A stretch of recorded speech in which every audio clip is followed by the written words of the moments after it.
Nick McBride, a member for Mackillop, thanks for joining us again on Flow. Oh, good morning, Ricky. You've had a pretty tumultuous week. As it stands at the moment, and this is the way it's going to remain, I understand you will contest the seat of Mackillop as a Liberal at the next election. Yes, that is correct, Ricky. Look, over the last week and a half, I've been out into the electorate, obviously taking a lot of constituent concerns, inquiry, questions, and perhaps potential excitement in the electorate, in the gist that they thought that, that maybe I could go independent. But after a lot of discussions in that sort of arena, and plus then with some big discussions with the Premier and the Treasurer yesterday morning. It's all fallen in a way that, or landed in a way that I have to say I think is very positive.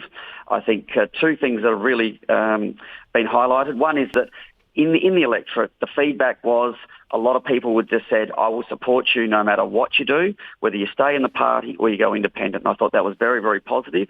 Secondly, that the Premier and the Treasurer have reached out and offered a olive branch in communication and strategy and connection to the party that I haven't had before. I think that's going to work really, really well.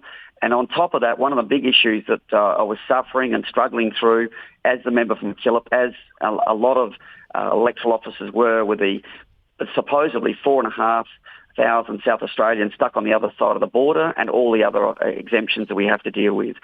We now know that that's blown out to 7 or perhaps even 11,000 South Australians. And we had a SA Health, Minister for Health, Stephen Wade, sort of presentation in the Parliament yesterday afternoon for 45 minutes on where that's all going and how that's working.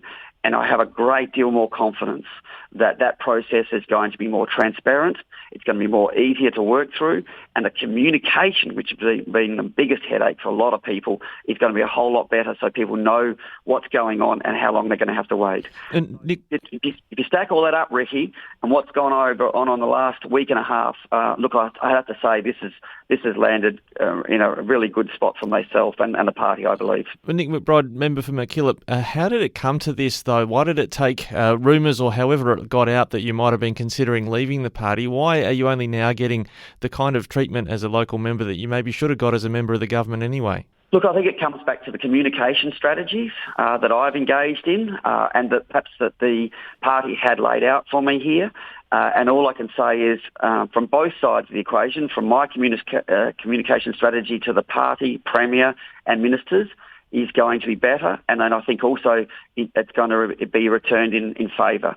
I think that in itself is a really good outcome. And the second thing is that, if you can't communicate well and you can't get answers to those communications, then you don't get to solve the problems that we were trying to solve and suffering down in my electorate down in Mackillop. And so, look, one of the biggest issues we've been struggling with and we tried to get traction on was these, so-called 11,000 South Australians trying to get back into the state and the fact that the communications were so poor. So I think at the end of the day, at the end of the week and a half and the consultating that I've done, the pressure that I put on the party in the sense that they didn't want me to go, they wanted to keep me in the fold, and they've reached out and found a new way and new mechanisms to have better communications.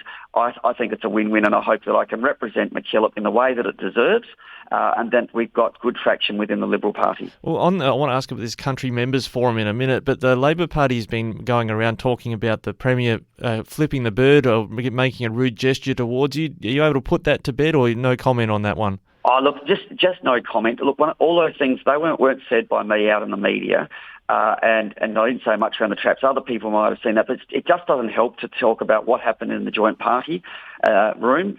Certainly, the joint party meetings has been part of that communication strategy that I've been trying to use, and there are better ways to do it other than just through the joint party. And I think summing that all up, I hope I don't suffer any meetings at the joint party anymore, and I think that the traction I get and the outcomes that I'm looking for will be a lot more positive in the future. Sorry, and when you say you don't want to suffer joint party meetings anymore, sorry, you still turn up to the joint party meetings, I take it? So, We certainly will be turning up and we'll certainly be engaging, and I just want that communication strategy through the whole processes that we work through to be more positive than where they were, and I think that's going to be the outcome, and a good outcome. So that's where this country members forum comes in, is it? Is it sort of a sub-party room of country MPs in the Liberal Party? So these are early days. I think they're getting this sort of country regional member forum built up and constructed as we're still talking. But my understanding is it will be capturing the Premier, all the country MPs and candidates for the Liberal Party, and we'll be meeting on a monthly basis. I know that either one or two or maybe more other ministers will be involved in these meetings, so that questions to the Premier and the ministers can all be taken at once at the one meeting. And I think that this should give myself and also bring up to speed the new candidates about the processes and the problems, and not only that, being able to give them the opportunity to give feedback about what they're seeing on the ground as well, because they don't have the traction into the party right now, and so that will be, I think, really welcomed by the new candidates. Well, the Adelaide-based media might make a lot of noise about this whole situation, but it seems to me you were just trying to make your voice heard about issues for your local constituents, and that was really the initial driver for this whole thing in the first place. And that, I would just say, that would be correct, Ricky. Yeah. All right, Nick McBride, thanks for your time this morning. I know you've got a busy day, but I appreciate talking with you on Flow today. Always a pleasure, Ricky. Thank you very much.